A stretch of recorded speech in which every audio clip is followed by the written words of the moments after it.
ಬಂಧುಗಳು, ಕಾರ್ಯಕ್ರಮವನ್ನ ಪ್ರಾರಂಭ ಮಾಡುವಂತಹ ಹೊತ್ತು ಇದಾಗಿದೆ. ದಯಮಾಡಿ ತಾವೆಲ್ಲರೂ ತಮ್ಮ ತಮ್ಮ ಆಸನಗಳಲ್ಲಿ ಆಸೀನರಾಗಬೇಕು.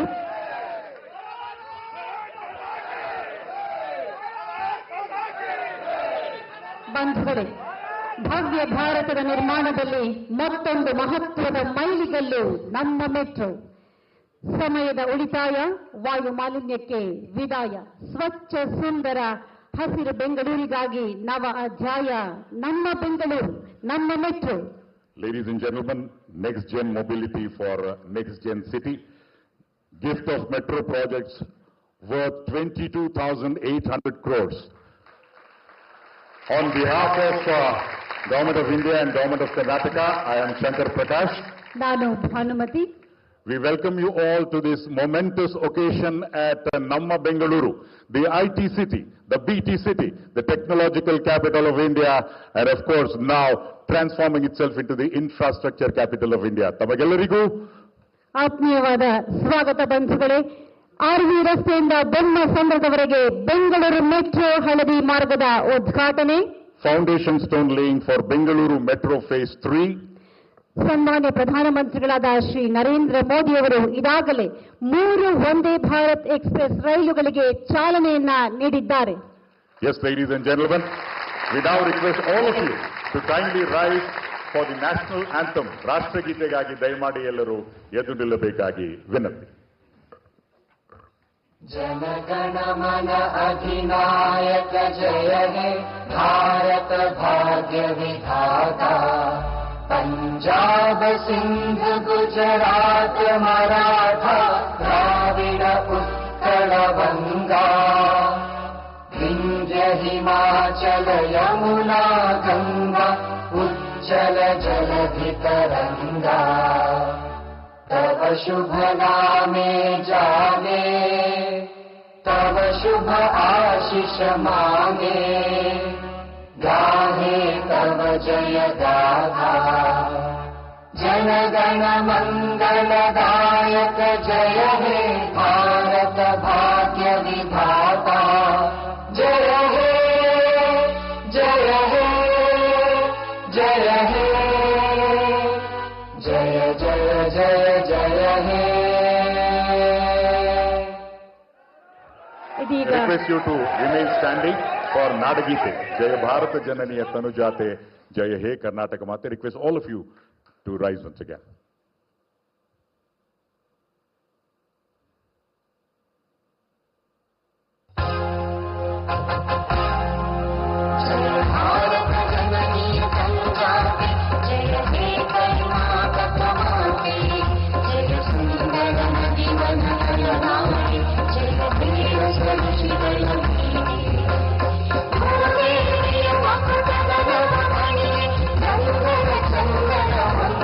Thank you.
ಧನ್ಯವಾದಗಳು. ಕರುನಾಡಿಗೆ ಆಗಮಿಸಿರುವಂತಹ ನಮ್ಮೆಲ್ಲರ ನೆಚ್ಚಿನ ಸನ್ಮಾನ್ಯ ಪ್ರಧಾನಮಂತ್ರಿಗಳಾದ ಶ್ರೀ ನರೇಂದ್ರ ಮೋದಿಯವರಿಗೆ ಕರ್ನಾಟಕ ಸರ್ಕಾರದ ಪರವಾಗಿ ಸನ್ಮಾನ್ಯ ಮುಖ್ಯಮಂತ್ರಿಗಳಾದ ಶ್ರೀ ಸಿದ್ದರಾಮಯ್ಯನವರು ಇದೀಗ ಸನ್ಮಾನವನ್ನ ನೆರವೇರಿಸಬೇಕಾಗಿ ಕೋರಿಕೆ. We now request the Honorable Chief Minister of Karnataka, Shri Siddaramaiah, to please welcome the Honorable Prime Minister and felicitate him on behalf of the entire Karnataka fraternity. ಸಿರಿಗಂಧದ ನಾಡು ನಮ್ಮ ಹೆಮ್ಮೆಯ ಕರ್ನಾಟಕದ ಪರವಾಗಿ ಸನ್ಮಾನವನ್ನ ನೆರವೇರಿಸ್ತಾ ಇದ್ದಾರೆ ಸನ್ಮಾನ್ಯ ಮುಖ್ಯಮಂತ್ರಿಗಳಾದ ಶ್ರೀ ಸಿದ್ದರಾಮಯ್ಯನವರು. I now request the Honorable Deputy Chief Minister of Karnataka, Shri D.K. Shivkumar, also to felicitate the Honorable Prime Minister. Ladies and gentlemen, a huge round of applause. Once again, a hearty welcome to the Honorable Prime Minister. Karnataka ಸರ್ಕಾರದ ಸನ್ಮಾನ್ಯ ಉಪಮುಖ್ಯಮಂತ್ರಿಗಳಾದ ಡಿ.ಕೆ. ಶಿವಕುಮಾರ್ ಅವರು ಸನ್ಮಾನ್ಯ ಪ್ರಧಾನಮಂತ್ರಿಗಳಿಗೆ ಗೌರವವನ್ನು ಸಲ್ಲಿಸಿದ್ದಾರೆ. ಧನ್ಯವಾದಗಳು. At this juncture, we now request the Honorable Union Minister of State for Jal Shakti and Railways, Shri V. Somanna, for the welcome address. ಎಲ್ಲರನ್ನ ಸ್ವಾಗತಿಸಲಿದ್ದಾರೆ Shri V. ಸೋಮಣ್ಣನವರು. ಇದೀಗ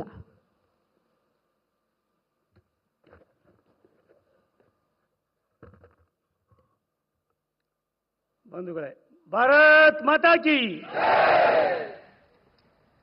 ನಮಸ್ಕಾರ.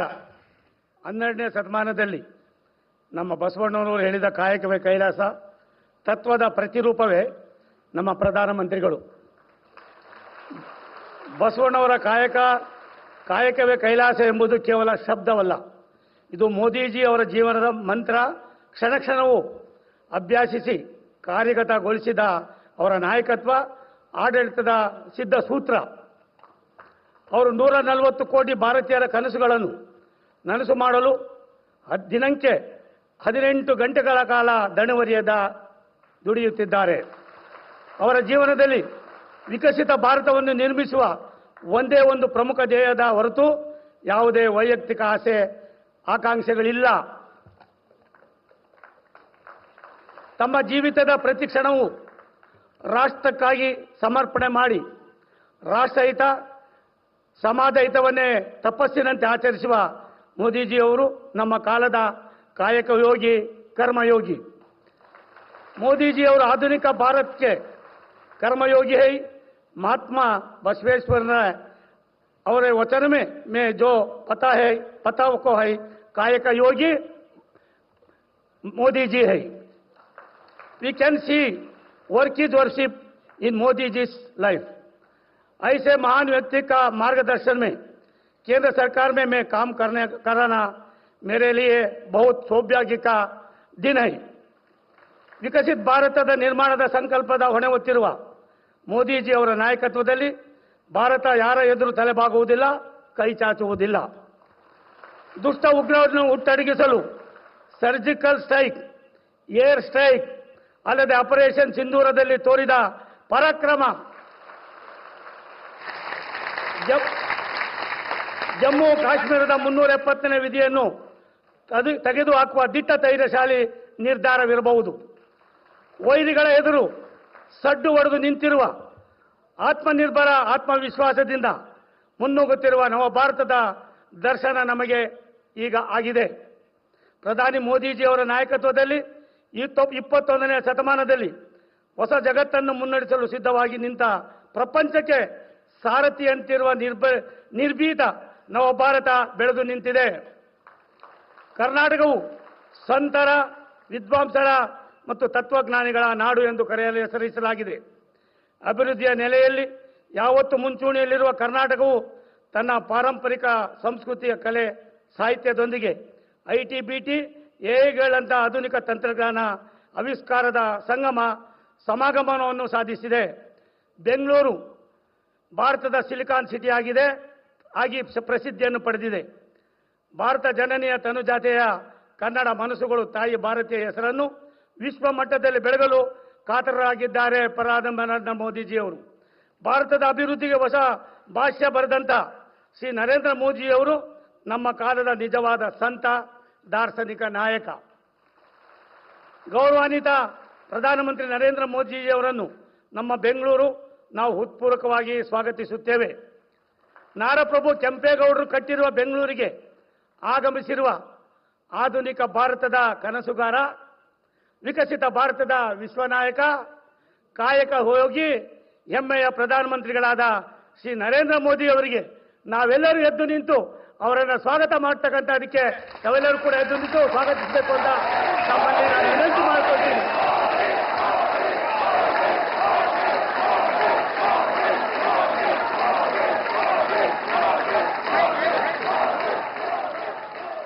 ಈ ಕಾರ್ಯಕ್ರಮಕ್ಕೆ ಆಗಮಿಸಿರುವ ಗಣತವೆತ್ತ ಮಾನ್ಯ ರಾಜ್ಯಪಾಲರಾದ ಶ್ರೀ ತಾವರ್ಚಂದ್ ಗೆಹ್ಲೋಟ್ ರವರಿಗೆ, ಕರ್ನಾಟಕ ಸರ್ಕಾರದ ಸನ್ಮಾನ್ಯ ಮುಖ್ಯಮಂತ್ರಿಗಳು ಹಿರಿಯರು ಆಗಿರ್ತಕ್ಕಂಥ ಸನ್ಮಾನ್ಯ ಸಿದ್ದರಾಮಯ್ಯ ಸಾಹೇಬರಿಗೆ ತುಂಬ ಹೃದಯದ ಸ್ವಾಗತವನ್ನು ಕೋರ್ತಾ ಇದ್ದೀನಿ.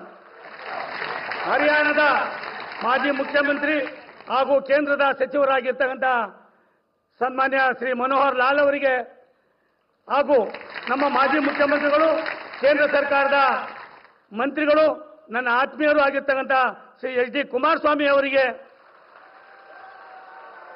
ಕೇಂದ್ರ ಸರ್ಕಾರದ ಸನ್ಮಾನ್ಯ ಮಂತ್ರಿಗಳಾದ ಅಶ್ವಿನಿ ವೈಷ್ಣವ್ ಅವರು ರೈಲ್ವೆ ಇಲಾಖೆಯಲ್ಲಿ ಒಂದು ದೊಡ್ಡ ಸಂದೇಶವನ್ನು ಕೊಡ್ತಾ ಇದ್ದಾರೆ, ಅವ್ರಿಗೂ ಕೂಡ ಸ್ವಾಗತವನ್ನು ಕೋರ್ತಾ ಇದ್ದೀನಿ. ಈ ಕಾರ್ಯಕ್ರಮದಲ್ಲಿ ಉಪಸ್ಥಿತರಿರುತ್ತಾ ಕೇಂದ್ರ ಸರ್ಕಾರದ ರಾಜ್ಯ ಖಾತೆ ಸಚಿವರು ನನ್ನ ಸಹೋದರಿ ಶೋಭಾ ಕರಂದ್ಲಾಜೆ ಅವರಿಗೂ ಕೂಡ ನಾನು ಸ್ವಾಗತವನ್ನು ಕೋರ್ತಾ ಇದ್ದೀನಿ. ಕರ್ನಾಟಕ ಸರ್ಕಾರದ ಸನ್ಮಾನ್ಯ ಉಪಮುಖ್ಯಮಂತ್ರಿಗಳು, ಬೆಂಗಳೂರು ಅಭಿವೃದ್ಧಿ ಮತ್ತು ಬೃಹತ್ ನೀರಾವರಿ ಖಾತೆ ಸಚಿವರು, ನನ್ನ ಆತ್ಮೀಯರಾಗಿರ್ತಕ್ಕಂಥ ಡಿ.ಕೆ. ಶಿವಕುಮಾರ್ ಅವರಿಗೂ ಕೂಡ ತುಂಬ ಹೃದಯದ ಸ್ವಾಗತವನ್ನು ಕೋರ್ತಾ ಇದ್ದೀನಿ. ಕರ್ನಾಟಕ ಸರ್ಕಾರದ ಮಾನ್ಯ ಸಚಿವರಾದ ಬೈರತಿ ಸುರೇಶ್ ಅವರಿಗೆ, ನಮ್ಮ ಪಕ್ಷದ ವಿರೋಧ ಪಕ್ಷದ ನಾಯಕರು, ನಮ್ಮೆಲ್ಲರ ನಾಯಕರಾಗಿರ್ತಕ್ಕಂಥ ಆರ್ ಅಶೋಕರ್ ಅವರಿಗೆ ತುಂಬ ಹೃದಯದ ಸ್ವಾಗತವನ್ನು ಕೋರ್ತಾ ಇದ್ದೀನಿ. ಮಾನ್ಯ ಸಂಸದರು ಆದ ಡಾಕ್ಟರ್ ಮಂಜುನಾಥ್ ಅವರಿಗೆ, ನನ್ನ ಕಿರಿಯ ಸಹೋದರ ಸಂಸದ ತೇಜಸ್ವಿ ಸೂರ್ಯ ಅವರಿಗೆ, ಶಾಸಕರು ನಮ್ಮ ಪಕ್ಷದ ಅಧ್ಯಕ್ಷ ಆಗಿರ್ತಕ್ಕಂಥ ಸನ್ಮಾನ್ಯ ವಿಜಯೇಂದ್ರ ಅವರಿಗೆ, ಇಲ್ಲಿ ನೆರೆದಿರುವ ಮಾಧ್ಯಮ ಮಿತ್ರರು, ನಮ್ಮ ಮೆಟ್ರೋ ಸಂಸ್ಥೆ ಅಧಿಕಾರಿ ಸಿಬ್ಬಂದಿ ವರ್ಗದವರು, ನನ್ನ ಪ್ರೀತಿಯ ರೈಲ್ವೆ ಪರಿವಾರದ ಸದಸ್ಯರು ಹಾಗೂ ಬೆಂಗಳೂರಿನ ಎಲ್ಲ ನಾಗರಿಕರಿಗೆ, ಈ ಕಾರ್ಯಕ್ರಮದಲ್ಲಿ ಟಿವಿ ಮತ್ತು ಸೋಷಿಯಲ್ ಮೀಡಿಯಾದಲ್ಲಿ ನೇರ ಪ್ರಸಾರದಲ್ಲಿ ವೀಕ್ಷಿಸುತ್ತಿರುವ ಸಮಸ್ತ ಕರ್ನಾಟಕ ಕನ್ನಡದ ಮತ್ತು ಭಾರತ ದೇಶದ ಮಹಾಜನತೆಗೆ ನಾನು ತುಂಬ ಹೃದಯದ ಸ್ವಾಗತವನ್ನು ಕೋರ್ತಾ, ಬಂದಿರತಕ್ಕಂಥ ಎಲ್ಲ ರಾಜ್ಯಸಭಾ ಸದಸ್ಯರು, ವಿಧಾನಸಭಾ ಸದಸ್ಯರು, ಮಾಜಿ ಸದಸ್ಯರು, ಜನಪ್ರತಿನಿಧಿಗಳು ಹಾಗೂ ಬಂದಿರತಕ್ಕಂಥ ತಮ್ಮೆಲ್ಲರಿಗೂ ಕೂಡ ಮತ್ತೊಮ್ಮೆ ತುಂಬ ಹೃದಯದ ಸ್ವಾಗತವನ್ನು ಕೋರಿ ನನ್ನ ಮಾತನ್ನು ಮುಗಿಸ್ತೀನಿ. ನಮಸ್ಕಾರ. Thank you, Shri V. Somana, for extending a very cordial welcome to the Honorable Prime Minister and the dignitaries on the dais. ಧನ್ಯವಾದಗಳು ಸರ್. ಅವರ ನುಡಿಗಳಿಗಾಗಿ ಬರಮಾಡಿಕೊಳ್ಳೋಣ ಬಂಧುಗಳೇ. ಮಾನ್ಯ ರೈಲ್ವೆ, ಮಾಹಿತಿ ಮತ್ತು ಪ್ರಸಾರ, ವಿದ್ಯುನ್ಮಾನ ಹಾಗೂ ಮಾಹಿತಿ ತಂತ್ರಜ್ಞಾನ ಸಚಿವರು, ಭಾರತ ಸರ್ಕಾರ, Shri Ashwini Vaishnav. Please welcome Shri Ashwini Vaishnav. Honorable Prime Minister Shri Narendra Modi ji, Honorable Governor, Honorable Chief Minister, Honorable Deputy Chief Minister sir, Honorable Union Ministers, Honorable Ministers from State Government, Honorable MPs, MLAs, I am not taking individual names, please forgive me for that. Namaskara. Namaskara Bengaluru. Josh. Chennagidira. Honorable Prime Minister sir, I thank you for your visionary leadership. In the last 11 years of your leadership, India is transforming in every sector. In 2014, India was called a fragile economy.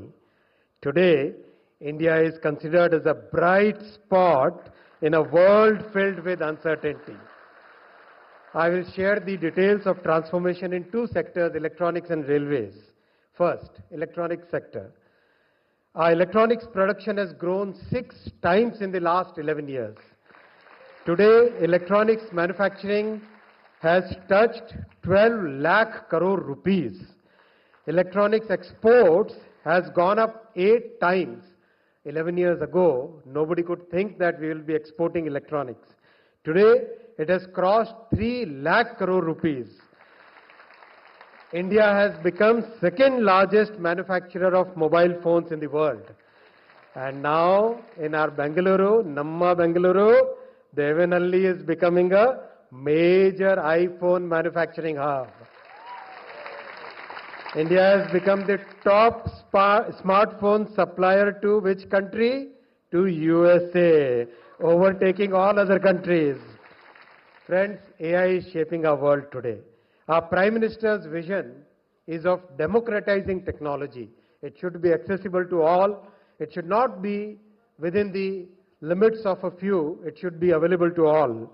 That's why we have done India AI mission, in which 34,000 GPUs are today available as a common compute facility for all our innovators, and I know that Bangalore is making the maximum use of it. The price of these GPU is just less than $1 per hour, and this is the most affordable common compute facility in the entire world. Friends, Bangalore-based startup Sarvam is working on our own LLM, trained on Indian data, free from biases, understanding multilingual diversity of our country. One more dream has come true, a dream of having our own semiconductor industry. This has also materialized after 60 years. Mr. Narayan Murthy sir is here. We all used to dream, and this has been made possible only because our Prime Minister's laser-sharp focus, very clear guidance. Today there are 6 semiconductor plants under construction in our country, and very soon we'll see the first made in India chip roll out of these factories. Friends, similar transformation is happening in the railway sector also. 35,000 kilometers of railway tracks have been constructed in the last 11 years. Practically the entire railway network is getting electrified. 1,300 stations are getting redeveloped. World's largest station redevelopment program is today happening in India. And the bullet train project is also very, very rapidly progressing. New generation trains, I am sure you would have used Vande Bharat. How many of you have used Vande Bharat? How is it? Super. Super. Vande Bharat trains, Amrit Bharat trains, Namo Bharat trains, they are all meeting the aspirations of our citizens. And today, Honorable Prime Minister Shri Narendra Modi ji has flagged off 3 more Vande Bharat trains.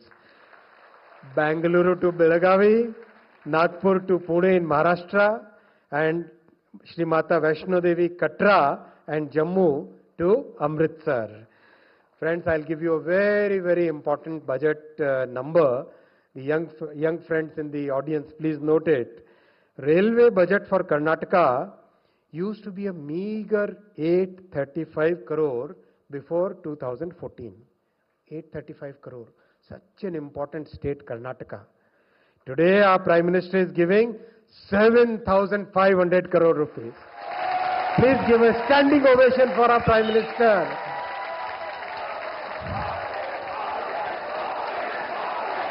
We all thank him for giving such a huge budget for development of railways in Karnataka. Thank you, sir. Thank you so much for doing so much for Karnataka. Friends, today 54,000 crore rupees worth projects are going on in Karnataka. We are redeveloping 61 stations in Karnataka under the Amrit Bharat station. 124 flyovers and underpasses are being constructed. Friends, Honorable Prime Minister Shri Narendra Modi ji has laid a very strong foundation for Viksit Bharat in 2047.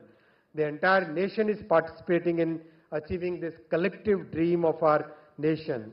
With strong and decisive leadership of our Prime Minister and hard work of 140 crore citizens, we will become a developed nation by 2047. With these wishes, I thank you all for joining this historic event. Dhanyavadagalu. Bharat Mata Ki. Well, ladies and gentlemen, India indeed is leading the world. Let's give a round of applause and thank Shri Ashwini Vaishnav for a highly positive address. Thank you, sir. ಅವರ ಅಭಿಪ್ರಾಯವನ್ನ ಆಲಿಸುವಂತಹ ಸಮಯವಿದು. ಮಾನ್ಯ ವಸತಿ ಮತ್ತು ನಗರ ವ್ಯವಹಾರಗಳ ಹಾಗೂ ವಿದ್ಯುತ್ ಸಚಿವರು ಭಾರತ ಸರ್ಕಾರ ಬಂಧುಗಳೇ स्वागतिಸಿ श्री मनोहर लाल. देवी और सज्जनों, स्वागत कीजिए श्री मनोहर लाल जी को.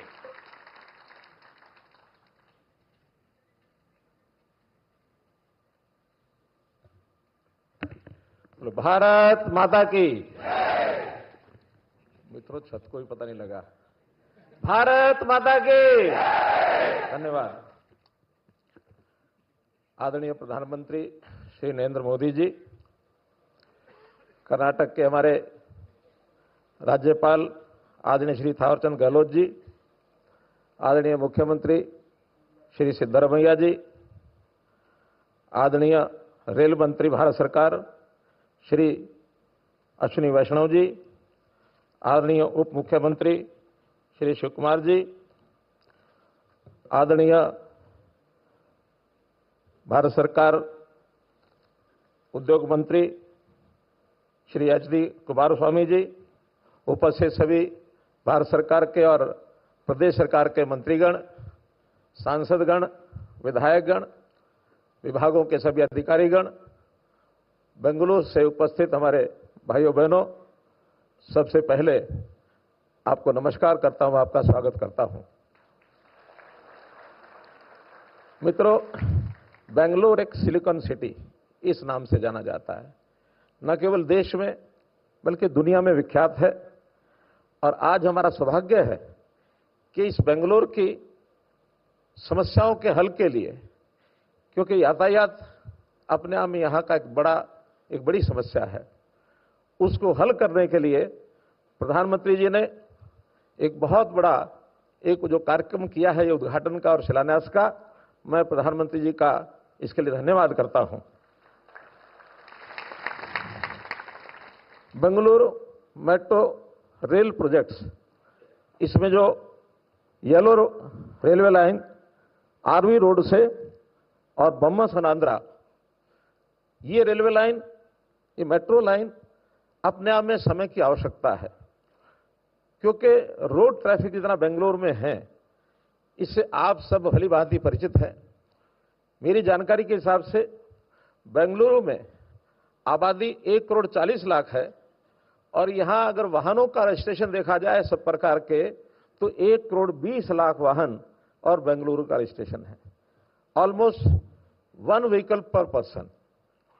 इस प्रकार का ट्रैफिक रोड्स के ऊपर इतना हैवी ट्रैफिक है कि यहां का एक सर्वे बताता है कि 10 किलोमीटर चलने के लिए 34 मिनट का समय लगता है। बेंगलुरु भले आईटी इलेक्ट्रॉनिक का सिटी है, एक क्लिक से हम दुनिया के किसी कोने से जुड़ जाते हैं, लेकिन फिजिकली एक छोर से दूसरे छोर पर जाने के लिए पसीना निकल जाता है।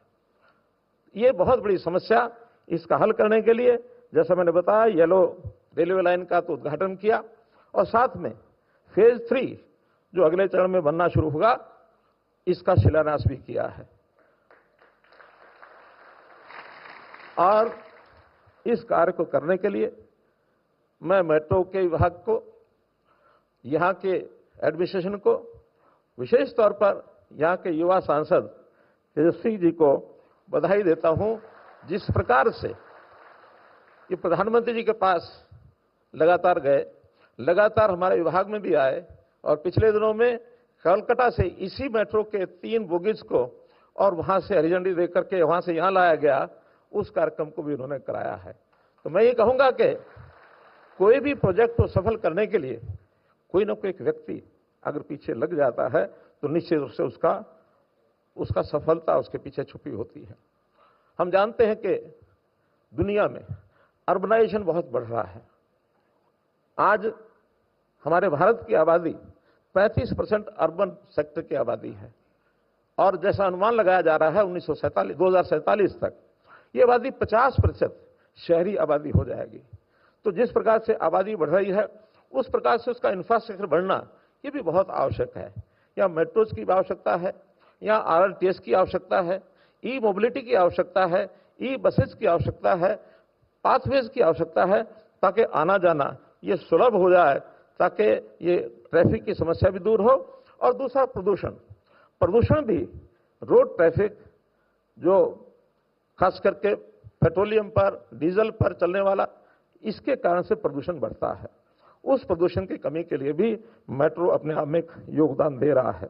मित्रों, मजाक में ये कहते हैं कि कभी बेंगलुरु का कोई एक साथी अपने किसी साथी को एयरपोर्ट पर छोड़ने जाएगा तो एयरपोर्ट पर उसको सी ऑफ करके आएगा, वो साथी मुंबई या दिल्ली पहुंच जाता है, लेकिन ये साथी एयरपोर्ट से अपने घर नहीं पहुंच पाता है। तो इस प्रकार की समस्या के बारे में जो एक भयंकर वातावरण है, इसको एक चुनौती के रूप में प्रधानमंत्री जी के नेतृत्व में हमने स्वीकारा है। और उसके पीछे की जो एक और भूमिका आगे की बता रहा हूं कि कुछ पाइपलाइन में बहुत सी योजनाएं हैं। आज फेज 3 का शिलान्यास हुआ है। अब एक और 3A का जो एक प्रोजेक्ट बहुत जल्दी स्वीकृति मिलने के बाद उसको भी यहाँ चालू कराया जाएगा। और जितनी प्लानिंग बेंगलुरु की है, मैं समझता हूं आने वाले वर्षों में दिल्ली के बाद नंबर 2 पर मेट्रो नेटवर्क वो बेंगलुरु का होगा। बेंगलुरु की ये ट्रैफिक की जो रफ्तार है, इसको ही नहीं बल्कि इसके साथ यहाँ की प्रगति, ये भी एक अभूतपूर्व माइलस्टोन है। और बेंगलुरु की माइलस्टोन इसलिए बनी है कि आईटी, यहाँ उद्योग में खास करके गारमेंट्स, इस उद्योग के लोग भी बहुत काम करते हैं। ऐसा जानकारी मिली है 13 लाख वर्कर ये डेली अपने एक स्थान से दूसरे स्थान केवल 2 उद्योगों में जाते हैं। जीडीपी इन सब उद्योगों के कारण से यहाँ बढ़ी है। तो ये सब श्रेय प्रधानमंत्री जी को जाता है। प्रधानमंत्री जी ने न केवल बेंगलुरु और कर्नाटका बल्कि देश भर में जिस प्रकार से इस प्रगति की रफ्तार को बढ़ाया है, दुनिया में हमारा नाम हुआ है। हमारी आर्थिकी जो कभी 5वें नंबर पर थी, 4थे पर आ गई है और आने वाले 2027 में 3रे नंबर पर आने की पूरी हमारी योजना है कि हम 3rd place will cover in the economic GDP structure. पिछले 11 साल में ये प्रगति का अगर पैमाना देखना हो तो मैं केवल 1 महीने के प्रधानमंत्री जी के जो कार्यक्रम हुए हैं पिछले 1 महीने के, कि सारे देश भर में किस प्रकार से कार्यक्रम आयोजन किए हैं, चाहे उद्घाटन हो, चाहे शिलान्यास हो अथवा अन्य प्रकार के। 12 जुलाई को यानी 1 महीना पहले रोजगार मेले के रूप में अलग अलग विभागों के युवाओं को 51,000 अपॉइंटमेंट लेटर दिए। ये 12 जुलाई 1 महीने पहले की बात है। इसी प्रकार 18 जुलाई को दुर्गापुर में पश्चिम बंगाल में 5,500 करोड़ की योजनाओं का उद्घाटन शिलान्यास किया। 18 जुलाई को ही 7,000 करोड़ की परियोजनाओं की मोतीहार बिहार में योजनाओं को आपने और उसका उद्घाटन किया। इसी प्रकार 26 जुलाई को तमिलनाडु के तुथुकुंडी में 5,000 करोड़ के विकास कार्यों को आपने आगे बढ़ाया है। और आगे अगर बढ़ते हैं तो 2 अगस्त को बनारस उत्तर प्रदेश में 2,000 से ज्यादा परियोजनाएं और विकास कार्यों का शिलान्यास आपने किया है। 6 अगस्त को दिल्ली में अभी कर्तव्य भवन का उद्घाटन हुआ है, जो सब आज हम जानते हैं कि भारत सरकार के सभी विभाग 10 कर्तव्य भवन बनने जा रहे हैं, उसमें से एक पहला भवन ये है। और आज आप बेंगलुरु में हैं, जिस प्रकार से बताया गया कि 23,000 करोड़ रुपए के उद्घाटन और शिलान्यास के कार्यक्रम ये आज के द्वारा हो रहे हैं। और न केवल यहां तक, कल प्रातःकाल 187 बहुत अच्छे फ्लैट्स, मेंबर पार्लियामेंट के नए भवन, उसका भी आप उद्घाटन करने वाले हैं। तो कल के कार्यक्रम की भी, चूंकि वो मेरे विभाग में मुझे साथ जाना होगा, तो इस नाते से ये लगातार महीने में इतने करोड़ों रुपए के जो उद्घाटन शिलान्यास और कार्यक्रम हो रहे हैं, ये लगातार 11 साल से चल रहे हैं। और इस गति को मैं समझता हूं आगे यदि हम बढ़ाए रखेंगे तो निश्चित रूप से जो अपने देश की एक योजना कल्पना प्रधानमंत्री जी ने हमारे सामने रखी है कि देश 2047 तक विकसित भारत हमको बनाना है। और यदि विकसित भारत की एक चीज होती है दृश्य, दिखने वाली, कुछ होती है अदृश्य। हमारी आर्थिक स्थिति दिखने वाली चीज नहीं, महसूस करने वाली बात है। हमारी जीडीपी कैसे बढ़ती है, दिखने वाली चीज है। बहुत से ऐसे कार्यक्रम जो दुनिया उसको एहसास करती है। लेकिन आप दुनिया के किसी शहर में जाए, किसी देश में जाए, तो वहां के जो बड़े शहर हैं, उन शहरों को देखने से पता लगता है कि ये देश कैसा होगा। और उस प्रकार से वहां के, चाहे उसमें हम टोक्यो जाएं, बर्लिन जाएं, बीजिंग जाएं, हम वाशिंगटन जाएं, लंदन जाएं, ये कितने ही ऐसे देशों के शहर हैं जो विकसित हैं। उनके बराबर हम भी अपने यहाँ, चाहे वो बेंगलुरु हो, चाहे दिल्ली हो, मुंबई हो, अहमदाबाद हो, हैदराबाद हो, चेन्नई हो, ये सब शहरों को हमको उनके मुकाबले पर लाना है। और निश्चित रूप से मैं मान के चलता हूं कि हम सब कंधे से कंधा मिला करके आगे बढ़ेंगे तो एक दिन निश्चित रूप से हम इस टारगेट को पूरा करेंगे कि देश विकसित भारत के रूप में आगे आएगा। और इसका श्रेय हमारे माननीय प्रधानमंत्री जी को जाएगा कि उन्होंने जो नींव रखी उस नींव को आगे बढ़ते हुए हम पूरा कर रहे हैं। बहुत बहुत धन्यवाद।